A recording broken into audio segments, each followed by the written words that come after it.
হচ্ছে ইয়ে করে, তাই তো? মানে ওখানে বাংলা হয়, এখানে আরবিটা হয়।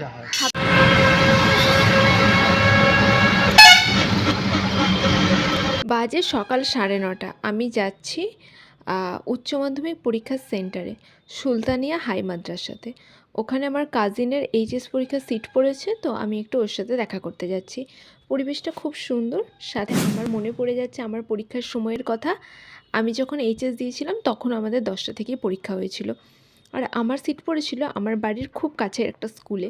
তো স্বাভাবিকভাবেই আমার খুবই আনন্দ হয়েছিল, আর পড়াশোনাটাও যেহেতু চাপ ছিল, কাছাকাছি সিট পড়াতে খুব বেশি সুবিধা হয়েছিল। তো এসে এখানে দাঁড়িয়ে আছি, সবাই আছে। এখনকার দিন মনে হলো ভিড়টা একটু কম আমাদের থেকে। এই যে দেখো, গার্জিয়ানরা সবাই বসে আছে। এখানে যেহেতু পুলিশও দিয়েছিল, তাই বেশি ভিডিও করা যায়নি। পাশেই আছে একটা আরবি পড়ার মাদ্রাসা, মাদ্রাসা দারুল উলুম। তো এই মাদ্রাসাতেও আমরা ঢুকেছিলাম, তারপরে আমি একটু ভিডিও করছিলাম। পরিবেশটা একেবারে শান্তির, ওখানে গিয়ে না মনটা শান্তিতে ভরে গেছিলো, বিশ্বাস করো তোমরা, তাই শেয়ার করলাম। এই মাদ্রাসাটা আন্ডার কনস্ট্রাকশন, আর আমি যেখানে দাঁড়িয়ে আছি তার সামনে আছে একটা মসজিদ। যারা আমার এলাকায় থাকো তারা নিশ্চয়ই বুঝতে পারছো মানে মাদ্রাসাটা কোথায়, আর যারা দূরে থাকো তারা বুঝতে পারছো না। যদি জানতে চাও কমেন্ট করো, জানিয়ে দেবো। গুড মর্নিং এভরিওয়ান, কেমন আছো তোমরা সবাই? আশা করছি সবাই খুব ভালো আছো, সুস্থ আছো, যে যেখানে আছো খুব হ্যাপি আছো। সকালবেলা উঠে আমি চলে গিয়েছিলাম হচ্ছে আমার বোনের পরীক্ষা হচ্ছে, মাদ্রাসায় সিট পড়েছে আমাদের এখানে যে মাদ্রাসা আছে ওখানে, ওর সাথে দেখা করতে। তো আমি কি ভেবেছিলাম বলো তো, যে 9:45 থেকে হয়তো এন্ট্রি দেবে।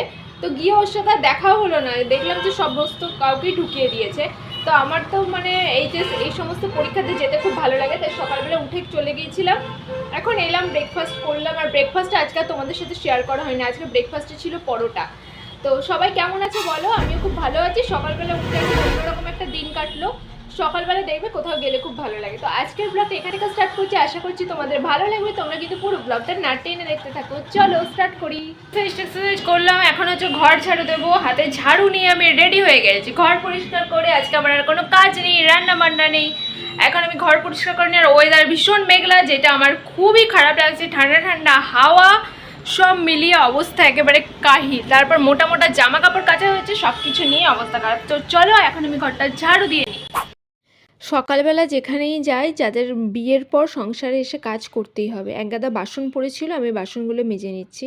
আর আমাদের ব্রেকফাস্ট হয়ে গেছে ইতিমধ্যে, তোমাদেরকে বললাম। কাজ তেমন কিছু নেই, শুধু বাসনগুলো মেজে রান্নাঘরটা ক্লিন করে নেব। আর ডিম খাওয়া হচ্ছে যেহেতু, বাসনে একটু গন্ধ হচ্ছে, তাই আমি একটু ভালো করে প্লেটগুলো ভালো করে মেজে নিচ্ছি।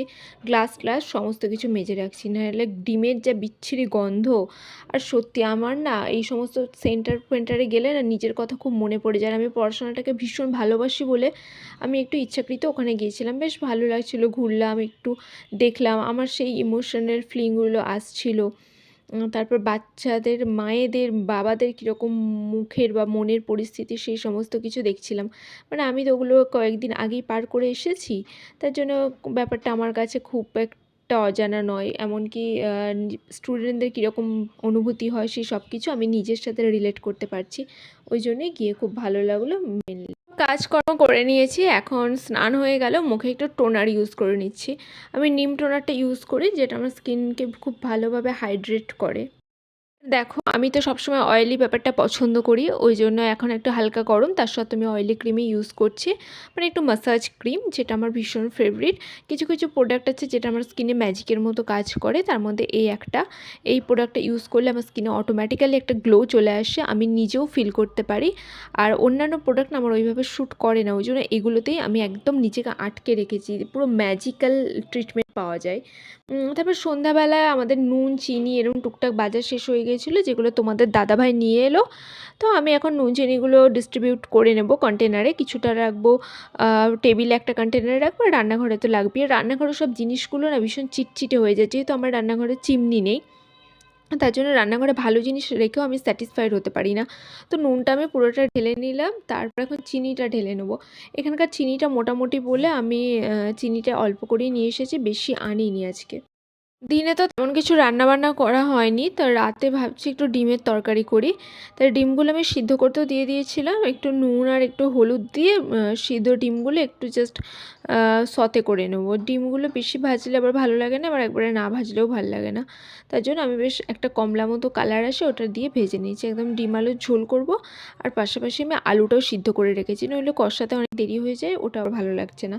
তো এখন আমার একটু খিদে পেয়ে গেছে। কয়েকদিন আগের দুটো কচুরি ছিল, কচুরিটা গরম করে খেলাম। চা খাওয়ার সময় কচুরিটা বার করতে ভুলে গেছি, নাহলে চা দিয়ে না ওই কচুরি খেতে খুব ভালো লাগে। কিন্তু যেহেতু ভুলে গেছি আর কি করা যাবে। এটাতে ছাতুর পুর দেওয়া, ছাতুর পুর দেওয়াটা মোটামুটি লাগে। যদি ডাল দেয় তো ডাল পুরি তো সত্যি ওটা ভালো লাগে। তাও কিছু করার নেই, খিদের সময় তো খাচ্ছি, এটাই অনেক। এটা খেয়ে আবার পুরো ভাতও খেতে পারিনি। দেখো রান্নাটা মোটামুটি কষিয়ে গেছে, মানে মশলাটা কষিয়ে গেছে। এখন সিদ্ধ করে আলুটা আমি জল ঝরাতে দিয়ে দিয়েছিলাম, ওটা ঢেলে আর একটু ভালো করে কষাবো। আর একটা করবো হচ্ছে চিকেন কোফতা। ফ্রিজে অল্প কিছু চিকেন ছিল, ওই চিকেনটা দিয়ে ভালো করে কোফতা বানাবো। আর এই যে দেখো, এটাও আমি খুব সুন্দর করে একদম ইয়ে করে নিয়েছি, মানে কষিয়ে নিয়েছি। বেশি তো কষাবো না, যেহেতু আলুটা নরম, ভালো ভেঙে যাবে। এই যে কোফতাটা বেশ অনেকগুলোই হয়েছিল চিকেনের পরিমাণটার তুলনায়। এই দেখো, ডিম আলুর হচ্ছে ফাইনাল লুক। খেতে কিন্তু দারুণ হয়েছিল। মাঝে মাঝে এরকম করে ডিম রান্না করলেও খুব ভালো লাগে, বিশেষ করে রাতের বেলা দেখবে টাটকা তরকারিটা বেশ ভালো লাগে। অনেকক্ষণ ডিনার হয়ে গেছে, একটু রেস্ট নিচ্ছিলাম, তারপর এখন ব্রাশ করছি। সকালে উঠেও ব্রাশ করা, রাতে শুতে যাওয়ার আগেও ব্রাশ করা, তাই ভাবছি তোমাদের সাথে গল্প করতে করতেই ব্রাশ করি। তারপর দেখো আমার গামটা একটু ফুলেছে, ঠান্ডা লেগে গেছে, একটু গার্গেল করে নিচ্ছি নুন জল নিয়ে। আর দেখো কি মুখটা পুড়ে যাচ্ছিলো জানো তো, জলটা বেশ ভালো রকম গরম হয়ে গেছে, তো ফেলতে পারলে তাড়াতাড়ি বাঁচি। তো কি একটা অদ্ভুত পরিস্থিতি হচ্ছিল। বেজে গেছে, এখন আমি লাইভ করছিলাম। অ্যাকচুয়াল প্রত্যেকদিন তো দিনে দুটো করে লাইভ করি।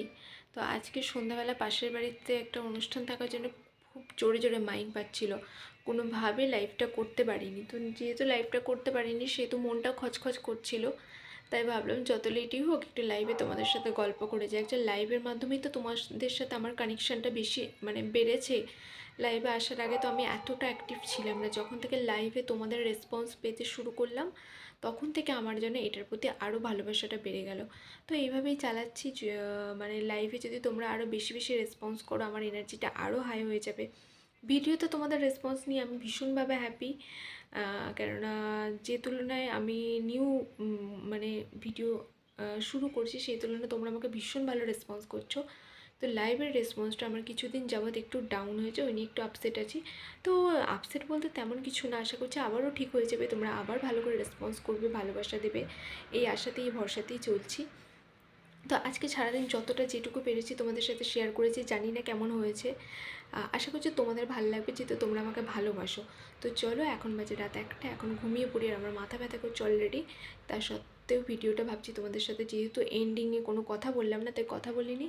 তো আজকের মতো টাটা, বাই, গুড নাইট। সবাই ভালো থেকো, সুস্থ থেকো। কালকে আবার দেখা হচ্ছে একটা ইন্টারেস্টিং ব্লগে। ততক্ষণ পর্যন্ত রাখলাম।